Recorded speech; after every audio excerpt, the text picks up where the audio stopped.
ठीक है बच्चों, हम अभी सेकेंड यूनिट स्टार्ट कर रहे हैं। All of you write down.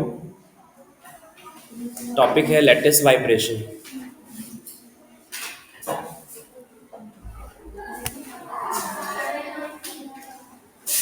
Lettuce vibration, ये जो यूनिट है ये टोटल 8 लेक्चर्स का है।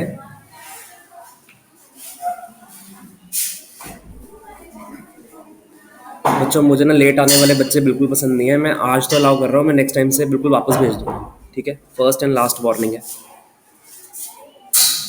Okay, all of you write down. We are starting with first topic. Topic का नाम ही है लेटिस वाइब्रेशन।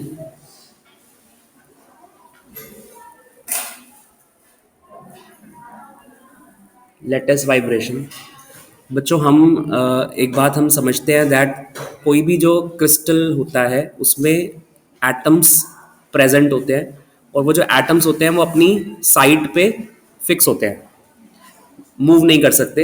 हाँ, ऑसिलेट कर सकते हैं अपनी अपने अपनी मीन पोजीशन के अबाउट। तो अगर आप ये इमेजिन करें कि मेरे पास में यहाँ पर कुछ ये एटम्स हैं, तो ये एटम्स एक दूसरे से बॉन्डेड है, और इनके बीच का जो बॉन्ड होता है it behaves like a spring. इनके बीच में जो बॉन्ड होता है it behaves like a spring की तरह बिहेव करता है। मैं बहुत बड़ा स्ट्रक्चर नहीं बनाऊंगा, बस एक छोटा सा एक डायग्राम बना के समझा रहा हूँ कि यहाँ पे m मास का ईच एटम है, और ये आपस में एक दूसरे से स्प्रिंग की तरह बिहेव कर रहे हैं। उनका बीच का जो बॉन्ड है that is behaving like a spring. अब देखिए, स्प्रिंग में होता क्या है, जब आप स्प्रिंग को खींचते हैं तो क्या होता है, वापस अपनी मीन पोजीशन पे लाने की कोशिश करता है। तो ये जो मासेस हैं एक्चुअली में ये बिल्कुल वैसे ही बिहेव कर रहे हैं जैसे एक स्प्रिंग मास सिस्टम का काम करता है। अब पॉइंट यहाँ पर ये है कि क्या ये एटम्स अभी राइट नाउ रुके हुए हैं? अगर मैं आपको ये बोलूं कि रूम टेम्परेचर की सिचुएशन है, रूम टेम्परेचर पे ये एटम्स हैं, तो आप सबको पता है कि रूम टेम्परेचर पे तो एटम्स क्या करते हैं? रूम टेम्परेचर पे एटम्स वाइब्रेट करेंगे, क्योंकि उनको थर्मल एनर्जी मिलती है। रूम टेम्परेचर से एनर्जी मिलेगी तो क्या करेंगे? वाइब्रेट करेंगे। तो उनके वाइब्रेशन को हम समझ रहे हैं, क्योंकि टॉपिक का नाम क्या है? Lattice vibration. ठीक है, लेटिस का मतलब यहाँ पर ये साइट है जहां पर ये आपको एटम नजर आ रहा है, दिस इज द लेटिस। ये लेटिस है। ठीक है, ये सब लेटिस पॉइंट्स हैं। एंड अगर हम टेम्परेचर को बढ़ाते हैं तो they are capable to oscillate. ये ऑसिलेट करने में सक्षम है, capable to oscillate. Okay, write down all of you. A lattice may be regarded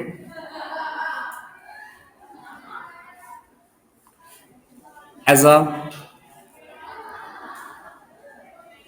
regular arrangement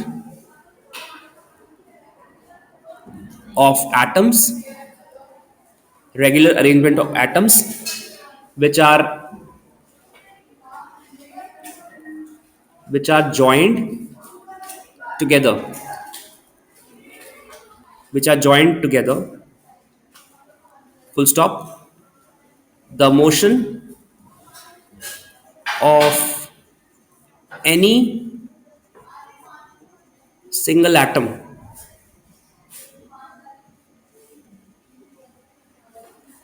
shared by all the atoms, that is,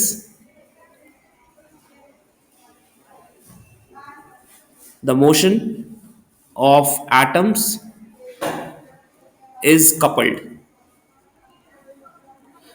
single atom oscillate नहीं करेगा। अगर एक atom oscillate करेगा तो क्या होगा, वो बाकियों के साथ अपनी एनर्जी को क्या करेगा? शेयर करेगा। अपनी एनर्जी, अपना मोशन बाकियों के साथ भी कंट्रीब्यूट कर रहा है, क्योंकि कनेक्टेड मोशन है। Full stop.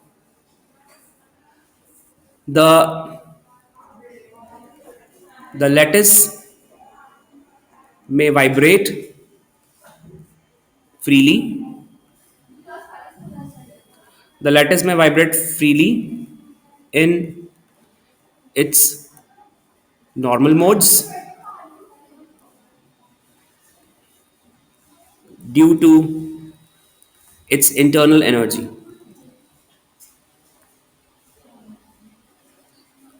Due to its internal energy. अब now internal energy कहाँ से आ रही है? टेम्परेचर से आ रही है। टेम्परेचर से आपको हीट मिल रही है और एटम उसको क्या कर रहा है? उसको यूटिलाइज कर रहा है मूवमेंट की फॉर्म में, ऑसिलेट करने की फॉर्म में, वो अपनी एनर्जी को डिसिपेट कर रहा है। सो दिस इज इंपॉर्टेंट कि वो अपनी इंटरनल एनर्जी की फॉर्म में, की इंटरनल एनर्जी के लिए रिस्क की वजह से वो ऑसिलेट कर रहा है, राइट। नाउ हम जो बात करेंगे आज, फर्स्ट हम जो टॉपिक डिस्कस करेंगे we call it as light down. आज की जो क्लास है वो है vibration of one dimension linear monoatomic monoatomic chain. ये हमारा आज का फर्स्ट टॉपिक है।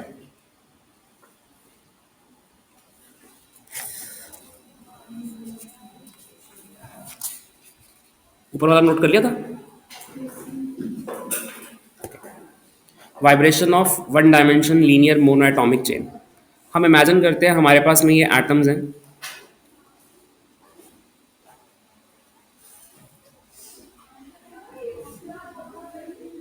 ये हमारे पास में एटम्स हैं, इन सबका मास m है। और ये जो हम स्प्रिंग बना रहे हैं ये मास लेस है।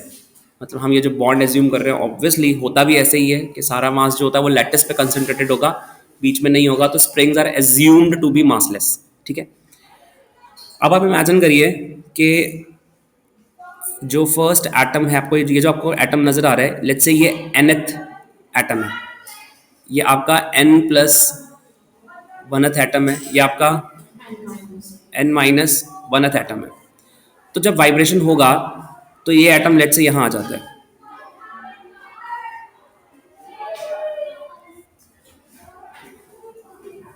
मतलब एटम्स अपनी जगह से क्या हो रहे हैं? डिस्प्लेस हो रहे हैं। तो आप समझिए कि जो फर्स्ट वाला एटम था, जो जो nth वाला एटम था, वो अपनी जगह से इतना डिस्प्लेस हो गया। इस डिस्प्लेसमेंट को हम u लिख लेते हैं, यू एन। और जो सेकंड वाला, ये वाला जो एटम है, ये अपनी जगह से कितना डिस्प्लेस हो गया? Let's say you n minus one. और ये वाला कितना डिस्प्लेस हो गया? ये यू एन माइनस वन और ये वाला, हाँ ये सिर्फ नोटेशंस है कि nth वाला है वो n से डिस्प्लेस हो रहा है, जो n प्लस वनथ वाला है वो n प्लस वन से डिस्प्लेस हो रहा है। मतलब ये वैल्यूज डिफरेंट है सबकी। ठीक है, okay, write down. Consider one dimension chain of atoms of mass m attached to each other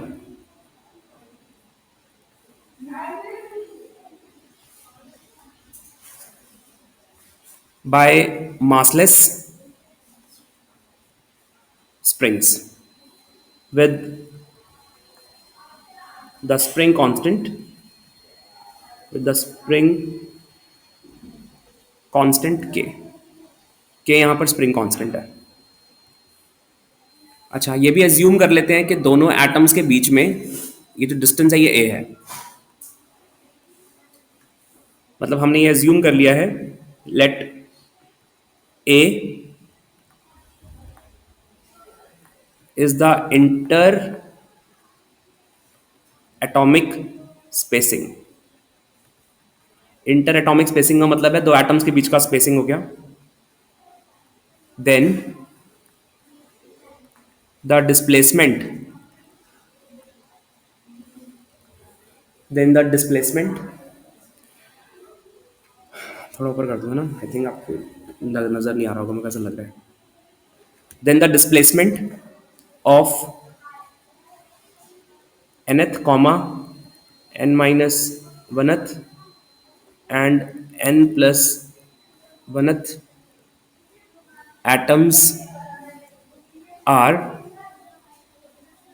un comma un minus 1 and un plus 1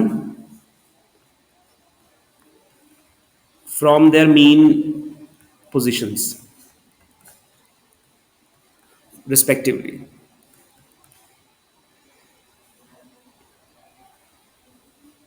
From their mean positions respectively.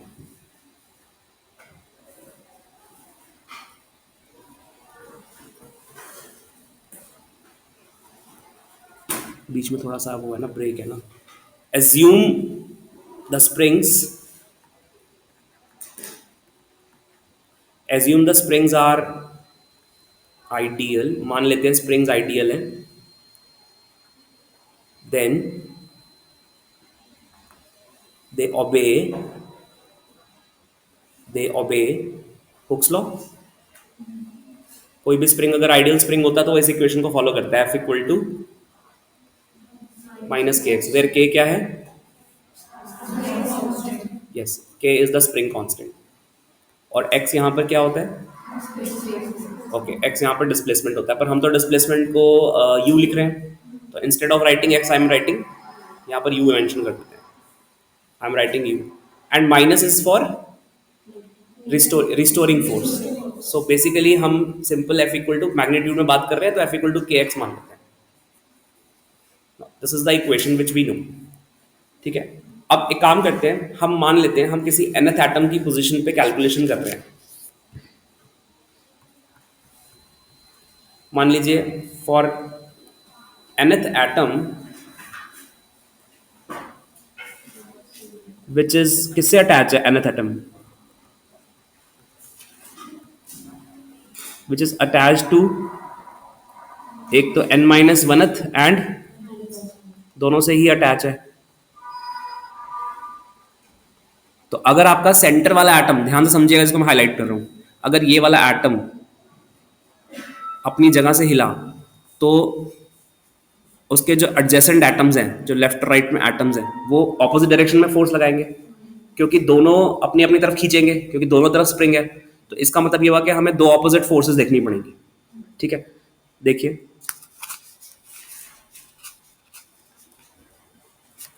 तो इसका मतलब ये हुआ हमारा जो फोर्स होना चाहिए वो होना चाहिए k u n plus one minus का यू एन माइनस का k u n minus one.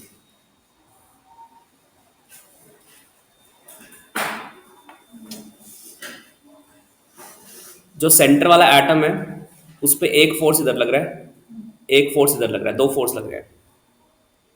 ठीक है. तो this is the first one, ये पहला फोर्स है, ये दूसरा फोर्स है. दो फोर्स को माइनस किया गया. और आप सोच रहे हो कि यू एन प्लस वन में से यू एन को क्यों माइनस किया? क्योंकि हमें के एक्स लिखना था, तो हम दो पोजिशंस को माइनस करेंगे तभी हमें नेट डिस्प्लेसमेंट मिलेगा. So we are looking for the net displacement. देखिए कॉमन क्या आ रहा है, के कॉमन है. आपने इसको लिखा u n plus one minus minus का यू एन प्लस का u n minus one. I can write it as un plus 1 plus un minus 1 minus 2un. अच्छा, आपको पता है F is the force. Force को हम लिख सकते हैं मास इंटू एक्सेलरेशन, तो हम इसको लिख सकते हैं m इंटू में d2x बाय. पर ये तो nth एटम की बात हो रही है, तो इस F को मैं लिखूंगा m इंटू में d2un upon dt square, k into में u n plus one u n minus one minus का two u n, where m clear है, m is the mass of nth atom. Monoatomic में क्या होता है, सारे atoms एक जैसे हैं, राइट? तो सभी एटम्स का मास सेम. नेक्स्ट क्लास में हम डायटॉमिक के बारे में बात करेंगे. आज मोनोएटॉमिक स्टडी कर रहे हैं.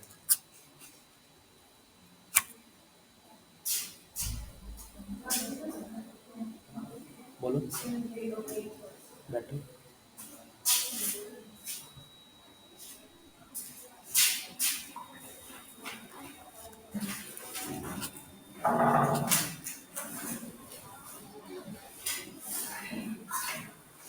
ओके, हम इस इक्वेशन का, ये एक डिफरेंशियल इक्वेशन है, सबको क्लियर है? हम इस डिफरेंशियल इक्वेशन का सॉल्यूशन निकालना चाहते हैं. We are looking for the solution of this differential equation.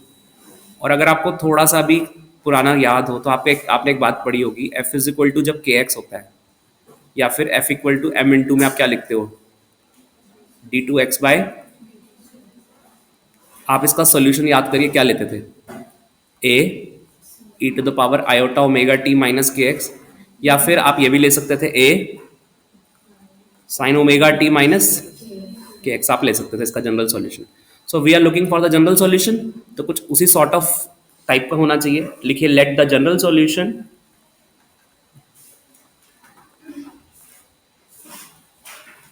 of this equation,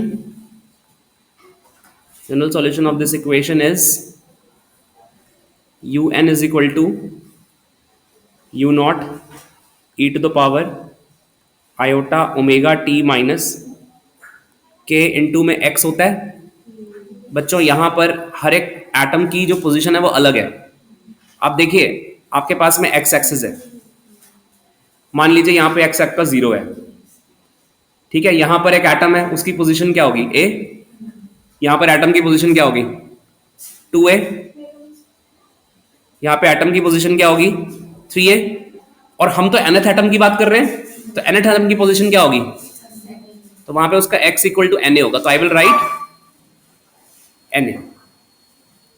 तो आपका un हो गया u not e to the power iota omega t minus k into में na, ये हो जाएगा।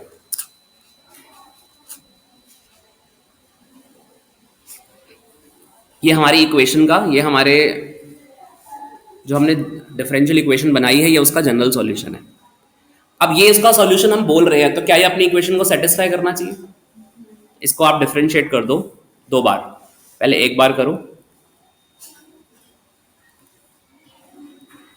इसको डिफरेंशिएट करो तो आपको क्या मिलेगा? u not e to the power iota omega t minus k n a. एक बार डिफरेंशिएट करें तो e का तो सेम ही आता है, multiply with respect to t कर रहे हैं आप, आयोटा ओमेगा। एक और बार करते हैं, क्या मिलेगा? u not e to the power iota omega t minus k n a into में का square. So this will become minus में omega square u not e to the power iota omega t minus k n a. Let's imagine कि हमारे पास में जो अभी ऊपर वाली इक्वेशन आई थी, ये वाली जो इक्वेशन आई थी, इस इक्वेशन को हम कॉल कर देते हैं फर्स्ट इक्वेशन, इस इक्वेशन को हम कॉल कर देते हैं सेकंड इक्वेशन, उसका जो सेकंड डेरिवेटिव हमने किया उस इक्वेशन को हम कॉल कर देते हैं, इसको हम कॉल कर देते हैं third equation. Now you all know कि आपकी जो ऊपर वाली इक्वेशन अगर मैं उसको सब्स्टिट्यूट करूं, बट वेट अ मिनट,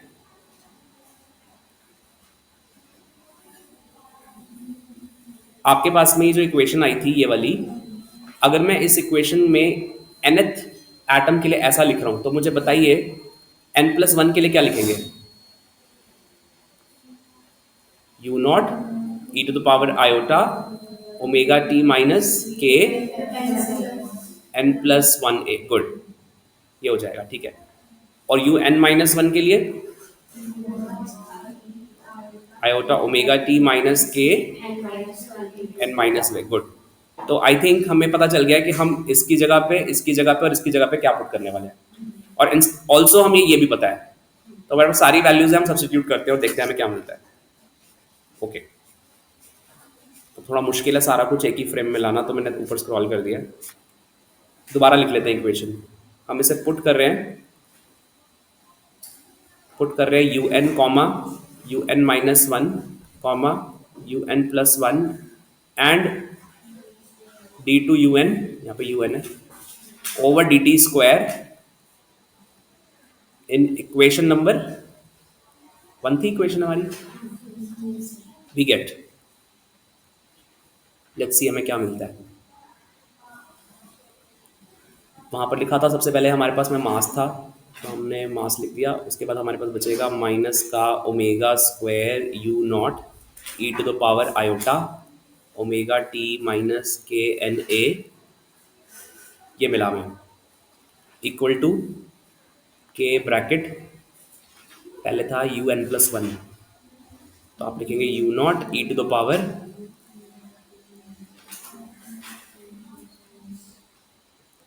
ये मिला होगा, प्लस क्या था just second, I think space create करना पड़ेगा। हाँ, ये एक्चुअली इक्वेशन काफ़ी बड़ी है, तो आई जस्ट वांट एक ही लाइन में आ जाइए। तो हमें क्या मिलेगा? -k n-1 a, उसके बाद माइनस था 2,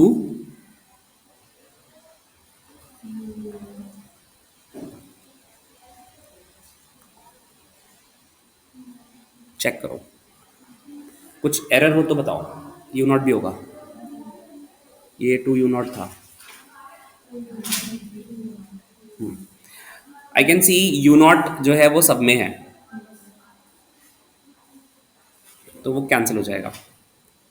लेफ्ट हैंड साइड में माइनस का m omega square e to the power iota omega t minus का k n a equal to k bracket e to the power iota omega t minus का k n a into e to the power minus का k into में ए। Check करो मैंने क्या किया है, iota के साथ आएगा।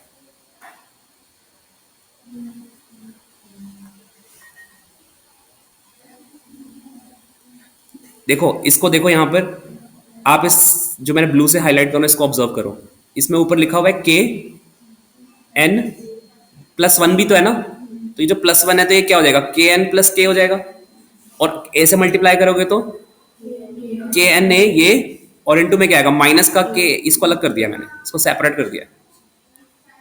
अगले वाले में भी ऐसे ही करना है, plus e to the power iota omega t minus k n into में ई टू द पावर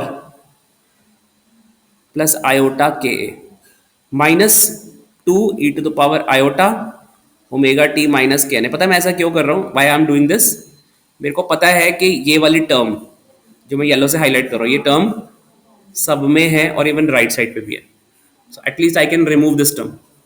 तो मेरे पास में मिनिमम जो मिल रहा है वो मिल रहा है माइनस का m omega square equal to k bracket e पे माइनस का आयोटा के ए, ई पे iota k a minus for the time being 2 मिल रहा है। नोट करो। हाँ, ऊपर कर दूँ, ओके। अच्छा वैसे करना है, ओके, स्प्लिट हो रहा है, ओके ना, ओके।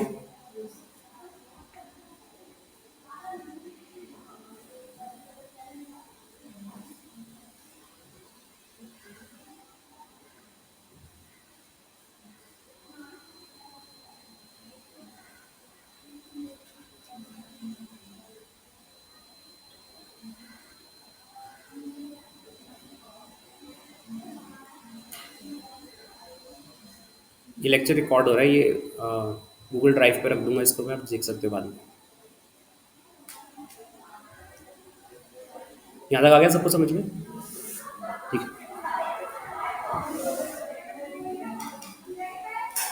आप चाहो तो इसको फर्दर ऐसे लिख सकते हो। देखो आप सबको पता है ई पे अगर माइनस एक्स लिखा हो और माइनस ई पे माइनस इधर एक्स लिखा हो, और इसका अगर मैं स्क्वायर करूँ तो क्या मिलेगा आपको?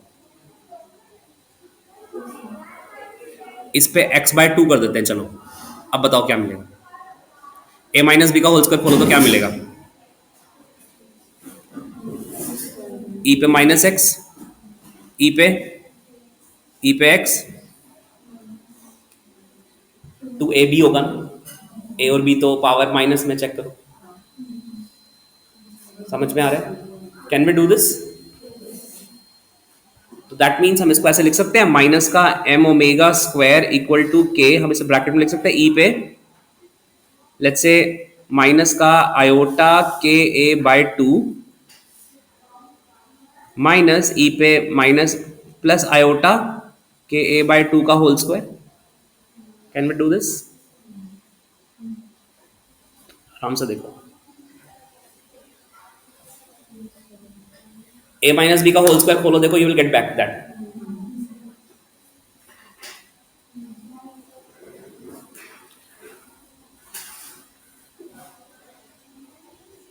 ओके ना, एक हमारे पास में इक्वेशन होती है and that is sine x का एक फॉर्मूला होता है e to the power iota x minus e पे minus iota x by two iota.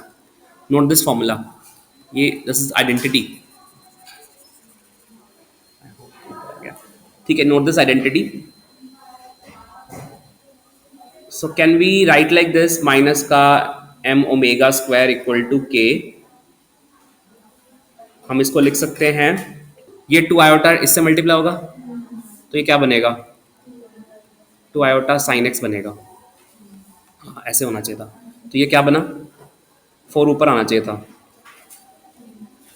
Four के, फोर ऊपर आना चाहिए था. तो it would be four k by m. इसको ठीक कर लो एक बार, four k by m. And it should be plus minus four k by m. और रूट इस पे भी आएगा बच्चों, पूरे पे आएगा. तो omega will be equal to plus minus root under four k by m. और मैं साइन को बाहर निकाल रहा हूं तो ये बन जाएगा sine k a by two. Note down this relation now.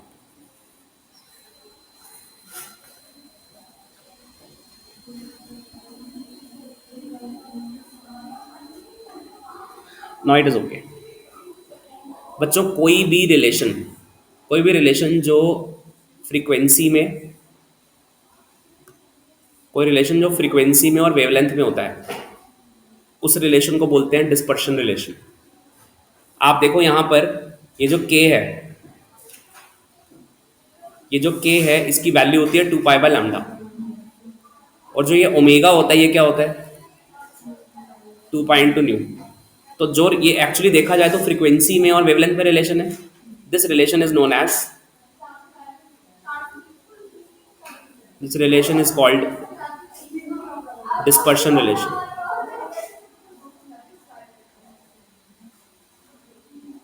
This relation is called dispersion relation. इस रिलेशन को डिस्पर्शन रिलेशन बोलेंगे हम.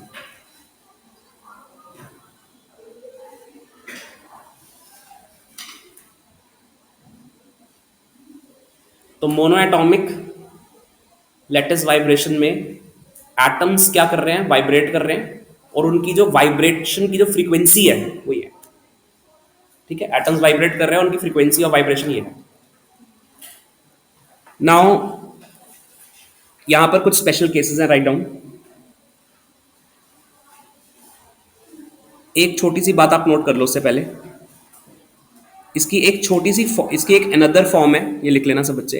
अनदर फॉर्म, इस इक्वेशन को हम ऐसे भी लिखते हैं. हम लेट नेक्स्ट लिखो अनदर, लेट अनदर फॉर्म, या एस करते हैं, लेट कर लेते हैं, सी ए कांस्टेंट लेट कर लेते हैं, सी इक्वल टू के इंटू ए. एक के इंटू ए का कांस्टेंट लेट कर लेते हैं, फिर इसको बोलते हैं स्टिफनेस कांस्टेंट. Write down.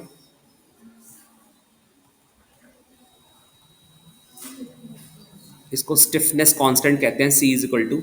और हम लेट कर रहे हैं मास पर यूनिट लेंथ को हम रो लिख रहे हैं.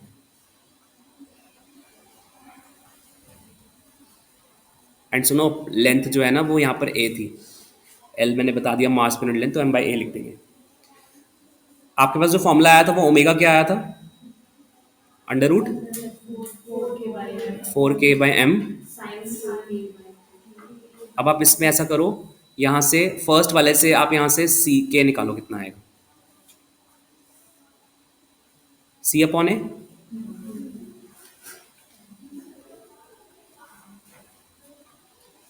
ओके. एंड मास की वैल्यू कितनी आएगी यहाँ से, मास की वैल्यू रो इंटू में ए इंटू में sine k A by two. Okay, तो ये क्या रिलेशन बना, रूट अंडर फोर तो बाहर आ जाएगा बच्चों, टू हो जाएगा, ए भी बाहर आ जाएगा, अंदर क्या बचेगा, सी by rho sine k A by two. ये जो वैल्यू आपको दिख रही है root under c by rho, इस वैल्यू को वी एस लिख रहा हूं मैं, where root under c by rho को हम क्या लिख रहे हैं, वी एस.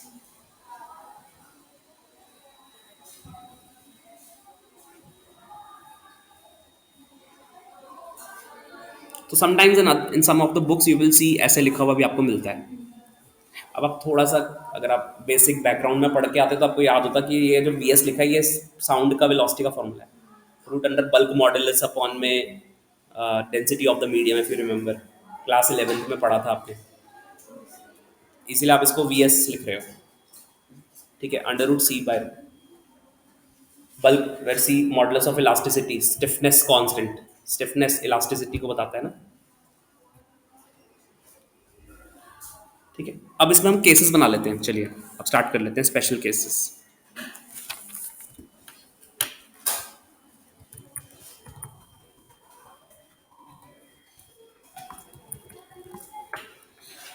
Special cases. पहला केस बच्चों, क्या होगा अगर के की वैल्यू बहुत कम है। के बहुत कम का मतलब, के क्या होता है, 2 पाई/λ बहुत कम है। यानी कि आप ये कहना चाह रहे हो कि आपकी वेवलेंथ बहुत ज़्यादा है, या आप यही कहना चाह रहे हो कि आपकी फ्रीक्वेंसी बहुत कम है। यानी हम किसकी, पहला केस हम क्या बना रहे हैं, फर्स्ट केस का टाइटल लिख दो लो फ्रीक्वेंसी। तो जब फ्रीक्वेंसी बहुत कम है, जब के बहुत कम है, मतलब जब वेवलेंथ बहुत ज़्यादा है, दैट सेंस में बात कर रहे हैं। आपको पता है साइन के ए बाय 2 को हम नियरली के ए बाय 2 लिख सकते हैं। I hope you all remember, अगर थीटा बहुत स्मॉल होगा तो साइन थीटा को नियरली क्या लिख सकते हैं, थीटा लिख सकते हैं approx, when theta is small. Then आप इक्वेशन क्या बनाओगे, आपकी इक्वेशन क्या थी, ओमेगा इक्वल टू क्या था formula, 4k/m sign k a by 2। तो ये क्या बन गया, 4k/m इंटू में के ए बाय 2 बन गया, मतलब 2 इतना आ गया। या फिर दूसरा एक फॉर्मूला और लिखा था मैंने अभी, दूसरा वाला बताना क्या था, 2vs/a था, साइन के ए बाय 2 क्या बन गया, 2vs/a इंटू में के ए बाय 2 क्या बना, vs इंटू के बना। ओके ठीक है, एक वेलोसिटी हम लिखते हैं phase velocity.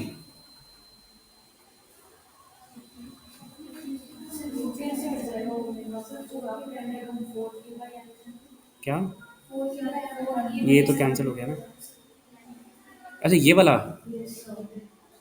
I am sorry, हाँ this is my bad, sorry sorry sorry.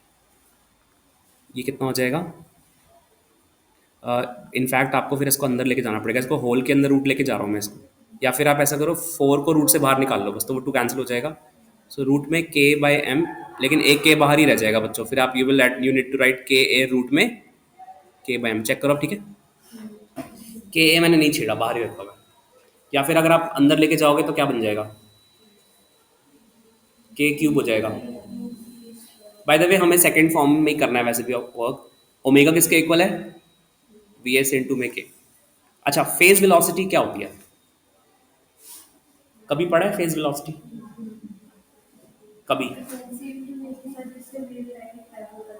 हाँ, जिससे वेव पैकेट ट्रैवल करता है वो ग्रुप वेलोसिटी होती है। वो जो वेव पैकेट ट्रैवल करता है वो ग्रुप वेलोसिटी है, वो सही है, वो ग्रुप वेलोसिटी होती है। लेकिन फेज वेलोसिटी जो होती है वो वेव की वेलोसिटी होती है, वेव किस वेलोसिटी से ट्रैवल करता है, ठीक है। और जो आप पैकेट बोल रहे हैं ना, वो पैकेट क्या है, वो ग्रुप का पैकेट बनता है ग्रुप से, वो ग्रुप वेलोसिटी होती है। तो फेज वेलोसिटी क्या है, वेव की वेलोसिटी है। ओके, तो फेज वेलोसिटी सिंपली कैसे निकाला जाता है, फेज वेलोसिटी को वीपी से रिप्रेजेंट करते हैं, और ये ओमेगा और के का रेशियो होता है। आप चेक करो यहां पर क्या यही आ रहा है, चेक करो ऊपर, यहां से चेक करो ओमेगा बाय के कितना आ रहा है, वीएस आ रहा है। तो यानी फेज वेलोसिटी किसके इक्वल आ रही है, वीएस के इक्वल आ रही है, यानी ओमेगा बाय के इक्वल आ रही है। इसका मतलब जब फ्रीक्वेंसी लो होती है तब वीपी इक्वल टू वीएस हो जाता है, ठीक है। आप ग्रुप वेलोसिटी देख लें एक बार, ग्रुप वेलोसिटी वी जी लिखते हैं, जिसमें आप बोलते हो वेव के पैकेट की वेलोसिटी होती है, मतलब ग्रुप की वेलोसिटी होती है। इसका फॉर्मूला क्या होता है, डी ओमेगा बाई डी के होता है। इधर चेक करो, आपको साफ साफ नजर आ रहा है ओमेगा किसके इक्वल है, अगर ओमेगा वी एस इंटू के है और ओमेगा को मैं डिफरेंशिएट कर दूं के रेस्पेक्ट में, तो क्या क्या क्या मिलेगा? ये वी एस था, क्या मिलेगा? वी एस ही मिलेगा। इसका मतलब ये भी वी एस ही आ रहा है, यानी जब फ्रीक्वेंसी लो है तब, सॉरी, वीपी किसके इक्वल है? वीजी इक्वल टू, जब फ्रीक्वेंसी लो है तब देर इज नो डिफरेंस। ठीक है, दोनों की इन फ्रीक्वेंसी में कोई डिफरेंस नहीं है। जब कोई डिफरेंस ही नहीं है तो इसका मतलब ये आपका नॉन डिस्पर्सिव रिलेशन हो गया। डिस्पर्सिव रिलेशन हमारा आ गया नहीं।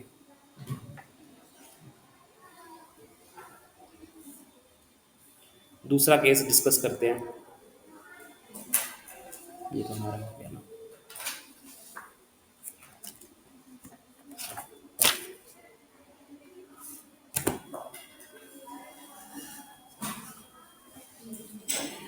अगर हमारी के की वैल्यू हाई हो जाए, फॉर हाई फ्रीक्वेंसी लिख दो टाइटल में,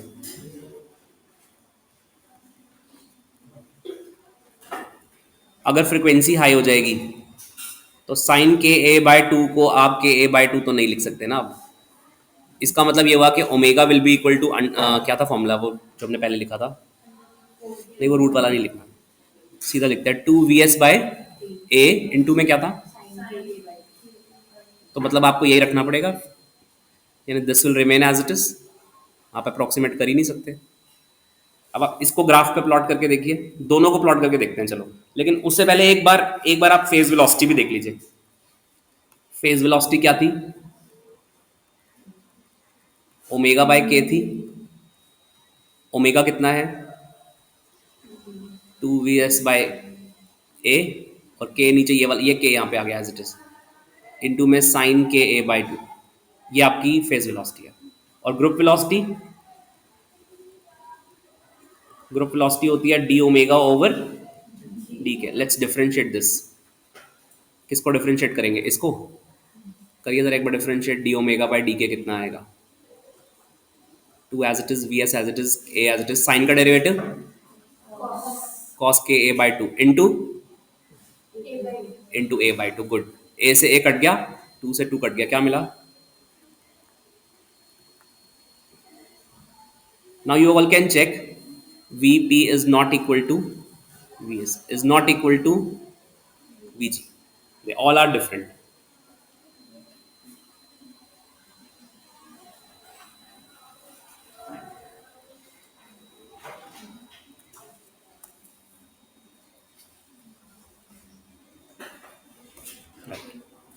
सही है।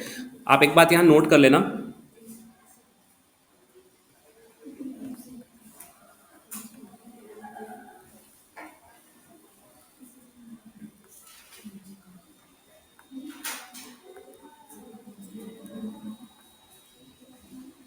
अभी मीडियम कैसे बिहेव करेगा?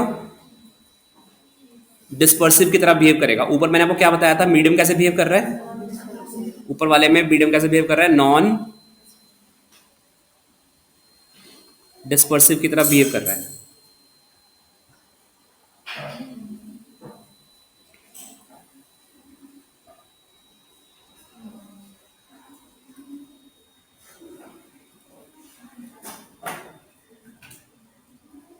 नॉन डिस्पर्सिव की तरह बिहेव कर रहा है। थर्ड केस है कि अगर आपकी फ्रीक्वेंसी लो भी नहीं है, हाई भी नहीं है, बल्कि आपकी जो फ्रीक्वेंसी है वो बस मैक्सिमम है। आपकी फ्रीक्वेंसी मैक्सिमम पे आ रही है। आपको पता है ओमेगा का फॉर्मूला क्या था? ओमेगा का फॉर्मूला है under two v s by a into में sine k a by two, ये फॉर्मूला है। आपको पता है मैक्सिमम होने के लिए इसकी वैल्यू कितना होना पड़ेगा? 1 होना पड़ेगा। Very good. साइन की वैल्यू जब मैक्सिमम हो जाएगी तो फ्रीक्वेंसी मैक्सिमम हो जाएगी। साइन बच्चों 1 कब होता है? पाई बाय टू, टू से टू कैंसिल हो गया, तो के कितना आ गया बच्चों? के कितना आ गया यहां से? के पाई बाय ए आ गया। क्या समझ आ गई मेरी बात? साइन कितना आ गया? पाई बाय ए आ गया। करेक्ट। अच्छा, आपको अभी मैंने बताया था ग्रुप वेलोसिटी का फॉर्मूला क्या था? ग्रुप वेलोसिटी का फॉर्मूला था डी ओमेगा बाय और हमने अभी अभी निकाला है ऑलरेडी ग्रुप वेलोसिटी, कितना निकाला था? तो V S cos k a by to, तो वी एस कॉस के की वैल्यू क्या है? पाई बाय ए इंटू में ए बाय टू। अब बताओ क्या मिला? कॉस 90 कितना होता है? जीरो आ गया। इसका मतलब ग्रुप वेलोसिटी जीरो हो गई। और ग्रुप वेलोसिटी कौन सी? वेव पैकेट होता है जो एनर्जी लेके जाता है। कितनी एनर्जी आगे जा रही है? जीरो। यानी ये स्टैंडिंग वेव की सिचुएशन हो गई। वेव तो स्टैंड ही हो गया, वेव तो आगे जा ही नहीं पा रहा। This is the case of a standing या फिर स्टेशनरी वेव। ओके, अच्छा, ऑल्सो पार्टिकल वेलोसिटी भी चेक कर लेते हैं। ओमेगा और के का रेशियो था, कहीं वो भी तो जीरो नहीं है। ये रहा फॉर्मूला, बट ये तो जीरो हो ही नहीं सकता।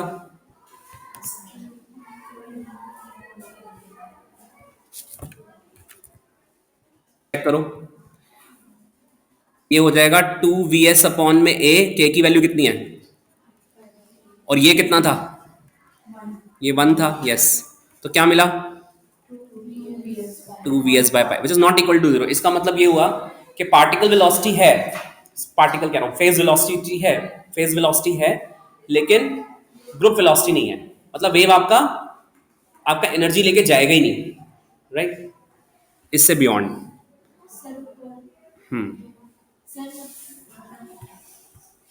अच्छा, समझ गया। लो, अब आप ये देखो कि अगर मुझे प्लॉट करना हो तो मैं कैसे प्लॉटिंग करूंगा।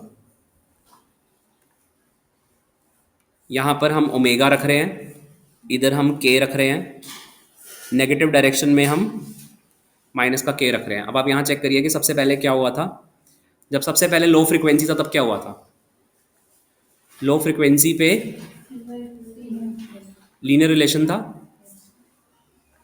ऐसा।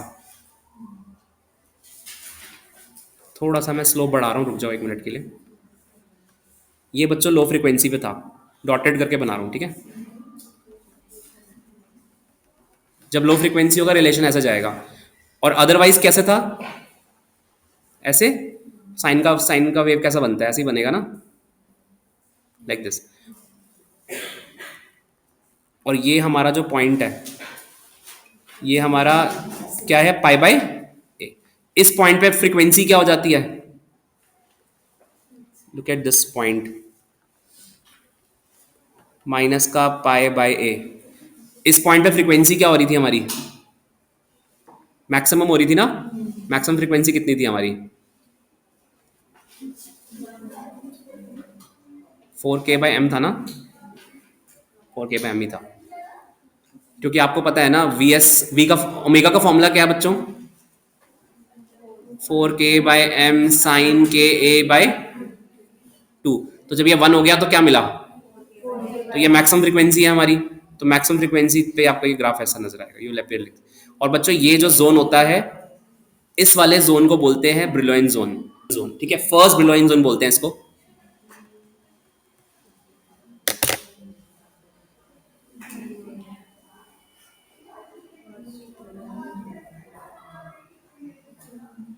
तो ये मोनोटॉमिक चेन के लिए आपको ये ग्राफ आएगा बनाने के लिए। ये पूरा डेरिवेशन बच्चों एग्जाम में या तो मोनो का आएगा या डाई का आएगा, एक पूछा जाएगा।